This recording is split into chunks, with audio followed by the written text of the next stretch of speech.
नमस्कार, जय श्री कृष्ण। एक बार नारद मुनि जी पृथ्वी पे पर्यटन करते करते श्री कृष्ण जी के द्वारका पहुंचे और वहां पे वे उनके साथ मुलाकात करने के लिए जा रहे थे।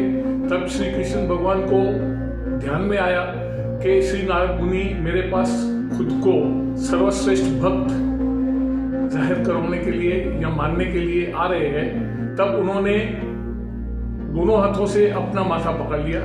जब नारद मुनि जी उनके पास पहुंचे तब उन्होंने पूछा, प्रभु ये क्या हो गया? तो प्रभु जी ने कहा, श्री कृष्ण जी ने कहा कि मेरा माथा दुख रहा है। तब श्री नारद मुनि जी ने उनको पूछा कि इसका उपाय क्या है?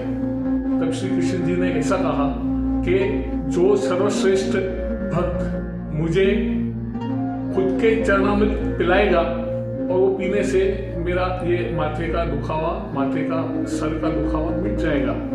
तब श्री नारद मुनि जी ने ऐसा विचार किया तो सर्वश्रेष्ठ भक्त तो मैं हूं, लेकिन अगर मैं श्री कृष्ण जी को ऐसे मेरे चरणामृत पिलाऊंगा तो मुझे नरक में सहन करना पड़ेगा, नरक में जीना पड़ेगा, नरक में रहना पड़ेगा। तब श्री नारद मुनि जी ने ऐसा विचार किया कि मैं राधा के पास जाके और उनके साथ इस प्रश्न का विचारण करूं और उसका उपाय ढूंढ लूं। तब जब वो राधा के पास पहुंचे तो राधा जी ने उनको कहा कि मैं अपने प्रभु के लिए चरणामृत बना के देने के लिए, उनको पिलाने के लिए तैयार हूं, भले मुझे कितने भी वर्षों तक नरक में रहना पड़े।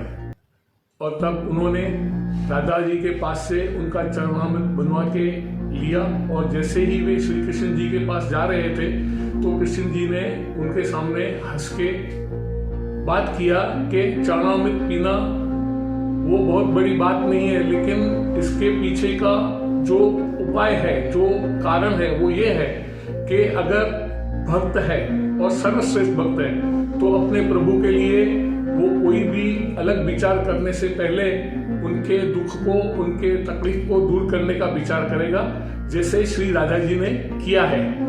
उसके लिए श्री राधा ही सर्वश्रेष्ठ भक्त है, आप मान लीजिए। ऐसा करके श्री कृष्ण जी ने उनका जो हठ था, श्री नारद मुनि का जो हठ था, जो उनका मगज में बात चल रही थी, वो उनको बता दिया कि सर्वश्रेष्ठ कौन होता है।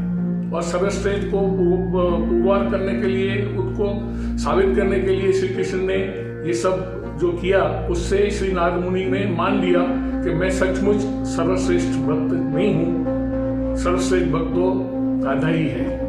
क्योंकि राधा ने श्री कृष्ण जी को, प्रभु जी को उनके दुख से दूर करने के लिए जो भी उपाय था वो नरक में यातनाएं सहन करने के तैयारी के साथ किया, लेकिन नारद मुनि वो न कर सके।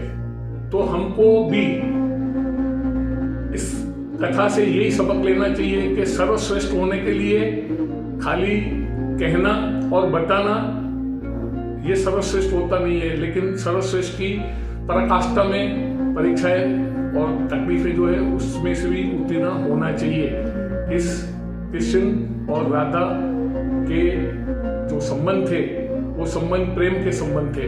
उन्होंने कभी शादी नहीं की, लेकिन फिर भी उनका प्रेम एक दूसरे में अपार था। तब सर्वश्रेष्ठ जाने के लिए दादाजी नरक में सहन करने के लिए भी तैयार हो गए। ये एक समझने जैसी बात है और इसके हिसाब से वो सर्वश्रेष्ठ भक्त तरीके साबित भी हुए। जय श्री कृष्ण।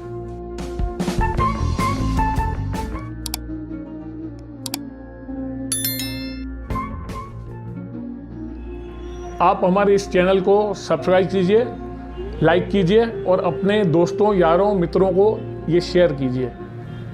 नमस्कार।